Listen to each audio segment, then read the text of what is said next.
Welcome back everyone to the Blender Creator course, Stylized 3D Models, and this is where we left it off. Alright, let me just pull this window out because it's actually not pulled out far enough. So let's zoom back, and then just pop that out like so. And now let's actually come to this geometry node. Now you will notice that if I go down here, we can actually reset to default value. So it's just a right click and reset to default value. And what that means is now if I go to random size, for instance, I can actually right click here and reset to default value.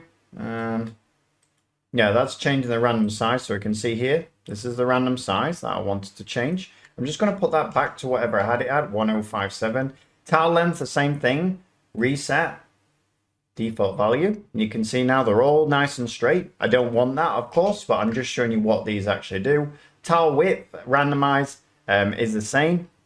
Now, the only one where you might need to go into the geometry node for is the actual random shape. Now, the random shape basically will change depending if we go to our geometry node here. So the one I've highlighted, which is up here, the one in red, if I zoom into this, let's put it on material so we can see what we're doing.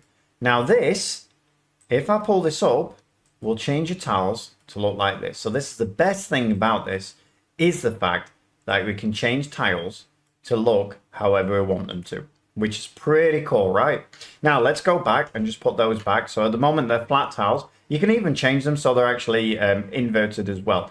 Whatever you want to change them to, you can change them to.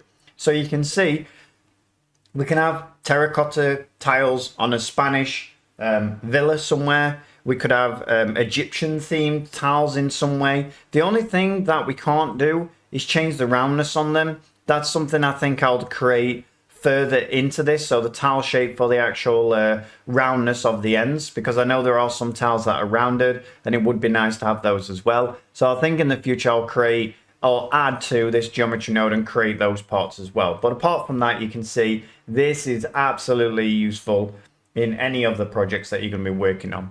All right, so now we've got that. Let's go back to modeling. I think we can work from there. And then what I want to do is I don't actually want to, well, I do. I want to apply this tile and these planks. So I do want to apply them. But what I'm going to do first is I'm going to copy them both. So I'm going to grab my planks, grab my tiles, and then what I'm going to do is I'm going to press Shift D and bring them over here. And the reason I'm going to do that is because it's going to be easier then. RZ minus 90. It's going to be much easier. It doesn't matter where they're actually going to be, but it's going to be much easier then to get the right scale for the roof and the other parts of the tiles that we're actually working with. Forget about the bend. We can reset the bend anyway. It's just actually the size of the planks and the size of the tiles that we want, because we want them pretty uniform over the whole of the model. We don't want to, much larger tiles on the top of the roof rather than on this part here. So that's the reason why we're doing that. And the reason why I've sent them over there as well is because I want to actually apply this geometry node. And the reason I want to apply it is because I want to actually put in my own textures on here. So I'm also want to put in my own textures on the wood. So let's come in now. We'll hide our roof out of the way. We'll come back then to our planks of wood. And what I'm going to do is I'm going to go up to Object, come down to where it says Convert, and Convert to Mesh. Now I should say, before you do that, you need to make sure when you're creating a geometry node that you have one that says Realize Instances right near the end. If you haven't got this node in, you won't be able to change this into Mesh. So it's important that you actually have that on. Now let's go back to modeling. And what I'm going to do is I'm going to come to Object, come down to Convert, Convert to Mesh, and hey presto, there we go. All right, so now what we want is we want a different material on here. So we're going to go to Asset Manager. I'm going to come over then to my materials. And the one I want, of course, is going to be, where is it? Plank wood. Planks. Here we go. So let's drag this, drop it on our planks, and there we go. We can see already they're looking quite beautiful without even doing anything else. We can see that beveling effect that we talked about on the edges of them is quite prominent, especially when you've not got the actual texture working properly. We can see over here at the moment, we have this one, which is there. I don't know why. I think it's because we replaced the geometry node one. I'm just going to minus that off. I have my planks.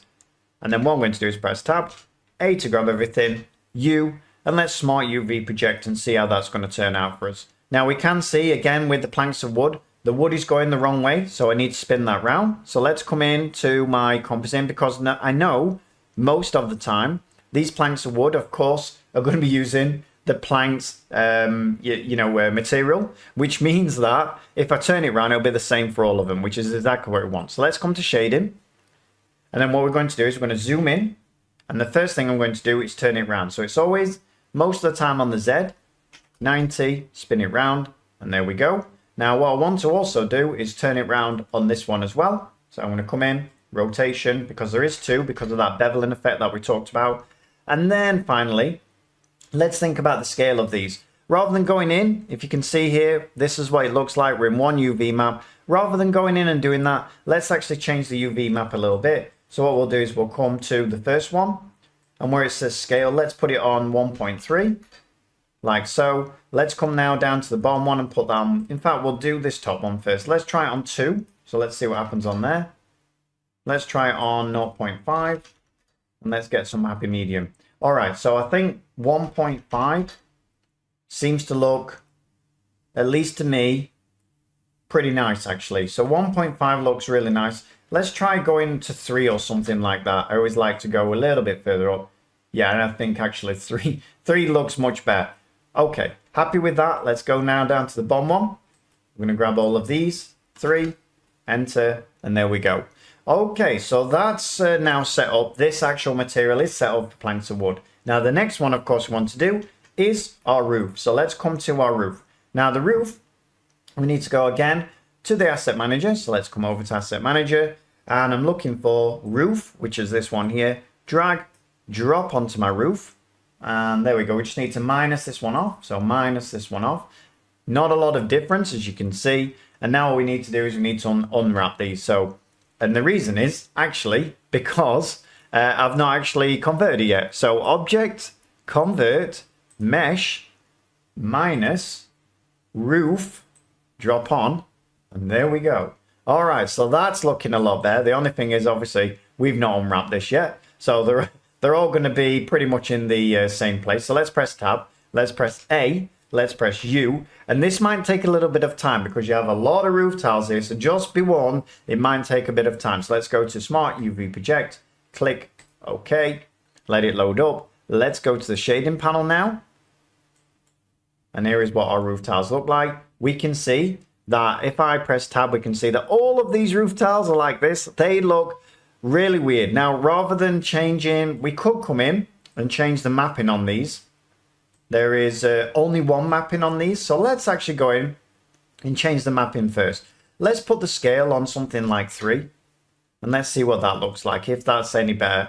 And actually, I think that's looking much, much better. Now, we can see that we do have a few issues in that some of these aren't looking too good. And the reason is because what it's doing is it's basically taking the tops and the bottoms and kind of splitting them in half sometimes. So if you've got that issue, another way you can do this is if you come in and let's say you grab this one, and then you go to select. And what you're going to do is you're going to select by similar, and let's select by normals. So you can see here now, it's selected all these ones because they're pointing at this angle, basically the normal angle. If we come in though, and we go select all these, select all these, select all these, and just work your way down, just on this one, these ones here, you can see that we can also come in then and select just the tops of pretty much all of these tiles. There might be 1 or 2 missing, but it's a lot easier than trying to select all these tiles like so. And then what you can do is you can come up, select similar, normal, and there you go. Now we can see that we've just got these selected. And now what you can do is you can just press U, unwrap, like so. And now this should unwrap much, much nicer. Now I'm just looking to see if we do have any problems. And I'm wondering if it would be better to press 7 to go over the top, press U, and let's project from view instead. And then let's press S, and then R, 90, like so. And let's just have a look what that's going to look like, because that actually might look a little bit better than what we had. Now, there is some shadow, of course, on here. Let's press S, Y, let's pull it out a little bit, and then G, Y. And what I'm trying to get is these lines off there. Don't actually want these lines. As you can see, these lines of all of these I don't really want these. I'm actually going to also look on material and see if I can actually see those better. Because if they show up on material, it's going to be much easier. And as you can see, this is the reason why this is happening. If I press tab, we can see that these, let's have a look. They're not in the right place. And the reason they're not in the right place is because we've got this on 3. So if I come in, I'm just going to put this on 1 again. And I think actually, now that's actually going to be better. Now I can press G and Y. And the tops of them now, I can have more dirt on than the bottoms. And now you can see they're looking much, much nicer than what they were before. Now let's put this back onto lit. And there we go now. That's looking much, much better than where it was. I'm just wondering as well whether I should... I'm going to press tab again. I actually think it's looking better than what I had before, actually, because of the way I've done it. So I think I'm going to actually keep that. What I'm going to press is now tab. I'm going to actually look at the sides of them just to make sure I'm happy with those. And actually, I think, just looking at the normal map. Now, the normal map might be... Let's have a look at the normal map. Just want to check that. It's on 3 at the moment. If I turn this down to 0... You'll see now all of that disappears. So I think it's a little bit high, actually. Let's put it on 1. Yeah, and I think actually that is probably going to look a bit better than what I had it on. Yes, I do. And the one thing you might want to do on these, actually, you might want to bevel them all off, but it will cost a little bit. Obviously, there's a lot of bevel in here. Let's actually have a look, actually. Let's save it out before we do that. So save. Add modifier, generate, bevel. Yeah, and it's not going to bevel them right anyway. So I think it's because Control A all transforms. Nope, it's not because of that. It's origin to geometry. Bring it down, bring it up. Yeah, it's not beveling them off, so I'm not actually going to use the bevel. I think it was a long shot anyway. I think they look good enough, but I definitely think having the normal map at 1. And one thing I'm going to do before I do that is I'm just going to move my rotation of my sun. Just so I can see what they're going to look like on top. And I'm going to press G, Y. Yes, I'm going to leave them like that. I think actually they are looking pretty nice. And they all look a little bit different from each other. You'll also see that I've also tried to put this over the top of them. So you'll see if I come to this before we finish and I bring this up, you can see actually we can really bring up the colors. So these colors here, we can also bring up how dark these actually are. Although it doesn't actually seem to work too well. I think I need to work on this color here if you want them a little bit lighter. So just a little bit darker, sorry. I'm going to also turn down this back to 0.108, but if you do want to bring in a bit more randomness in those, like you can see it's just coming through here, then you can turn this up as well. All right, let's say that'll work. And I know that was a long explanation into geometry node tiles and putting materials on, but I think actually it's well worth going through it. All right, everyone, so I hope you enjoyed that, and I'll see you on the next one. Thanks a lot. Bye-bye.